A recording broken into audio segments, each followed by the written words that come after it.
Baik, bismillahirrahmanirrahim. Assalamualaikum warahmatullahi wabarakatuh.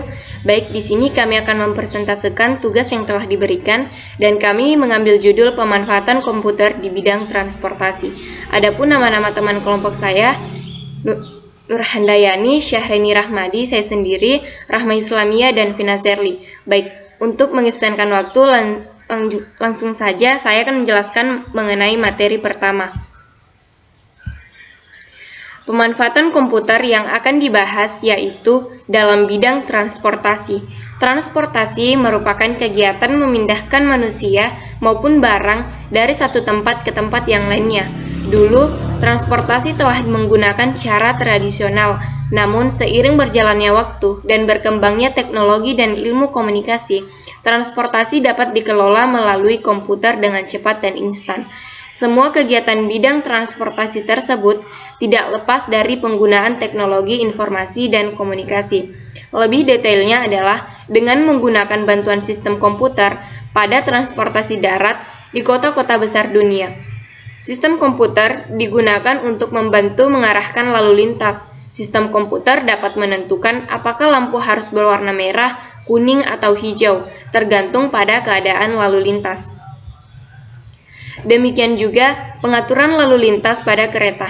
Komputer dapat digunakan untuk menentukan jalur yang harus dilalui kereta, sehingga mengurangi resiko kecelakaan, dan digunakan juga untuk mengatur jadwal kereta yang akan beroperasi.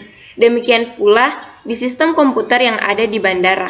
Dengan komputer, semua jadwal dan jalur penerbangan yang akan transit dapat diprogram dan dijadwalkan menggunakan komputer, sehingga tidak terjadi kekacauan dalam sistem pengoperasian di bandara maupun pesawat.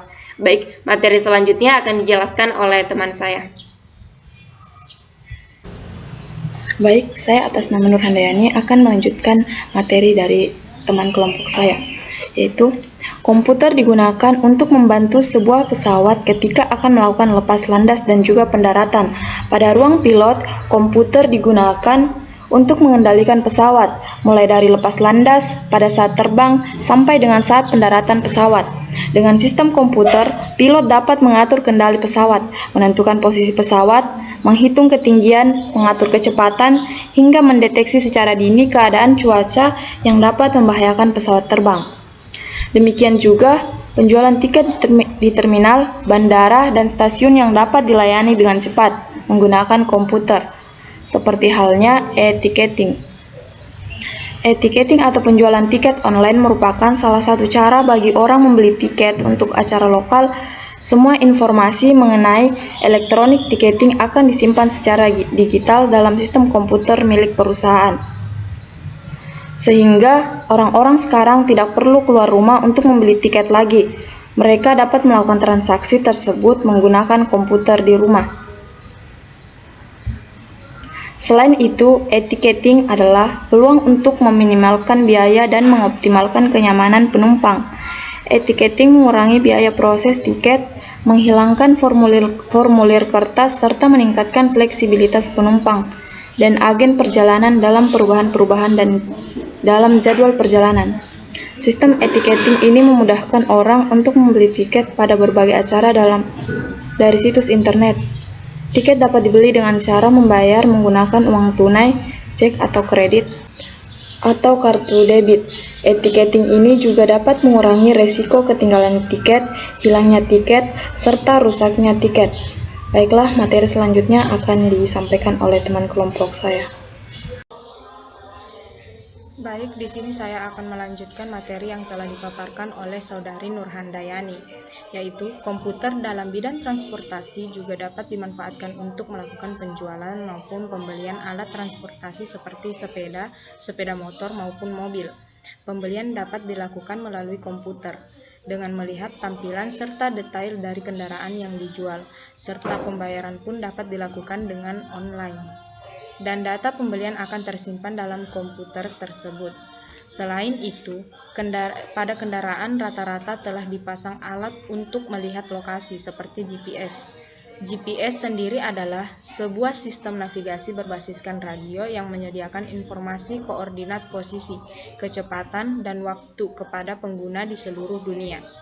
Maka GPS ini memungkinkan para penggunanya tidak tersesat maupun kehilangan arah ketika melakukan perjalanan jauh. Komputer juga kerap bersinggungan dengan transportasi laut, seperti sistem navigasi pada kapal yang sangat terbantu oleh adanya komputer serta satelit navigasi sehingga arah dan tujuan kapal dapat ditentukan secara tepat dan akurat. Komputer juga berguna ketika menentukan jadwal kapal yang akan berlayar dan yang akan berlabuh, sehingga sistem dan pelabuhan dapat tertata dengan lancar dan tidak menimbulkan kekacauan di pelabuhan. Dan lagi, meski masih jauh dari kenyataannya, tetapi berbagai percobaan sudah dilakukan dengan dilakukannya misi penerbangan ke bulan dan penerbangan tanpa awak ke planet Mars. Semua itu dapat dilakukan dengan bantuan sistem komputer yang telah berkembang dengan pesat dan teknologi yang mutakhir yang dimiliki oleh tim NASA. Sekian dari saya, selanjutnya akan dipaparkan oleh Saudari Rahma Islamia. Saya kembalikan kepada moderator. Perkembangan teknologi merupakan sesuatu yang tidak bisa kita hindari dalam kehidupan ini karena kemajuan teknologi informasi akan berjalan sesuai dengan kemajuan ilmu pengetahuan. Setiap inovasi diciptakan untuk memberikan manfaat positif bagi kehidupan manusia, memberikan banyak kemudahan, serta sebagai cara baru untuk melakukan aktivitas manusia, khususnya dalam bidang teknologi informasi. Masyarakat sudah banyak menikmati banyak manfaat yang dibawa oleh inovasi-inovasi yang telah dihasilkan dalam perkembangan teknologi informasi. Namun, masih ada berbagai dampak negatif dari teknologi informasi bagi manusia. Oleh karena itu, kita harus membuat dampak negatif tersebut seminimal mungkin atau bahkan menghilangkannya. Kita sebagai manusia yang pada hakikatnya yang telah menciptakan teknologi tidak seharusnya diperbudak oleh alat yang kita buat sendiri, melainkan kita harus dapat memanfaatkannya semaksimal mungkin, sehingga bukan teknologi yang mengendalikan kita, melainkan kita yang mengendalikan teknologi, karena sejatinya teknologi diciptakan untuk meringankan pekerjaan manusia, bukan untuk mengendalikan bahkan menghancurkan manusia.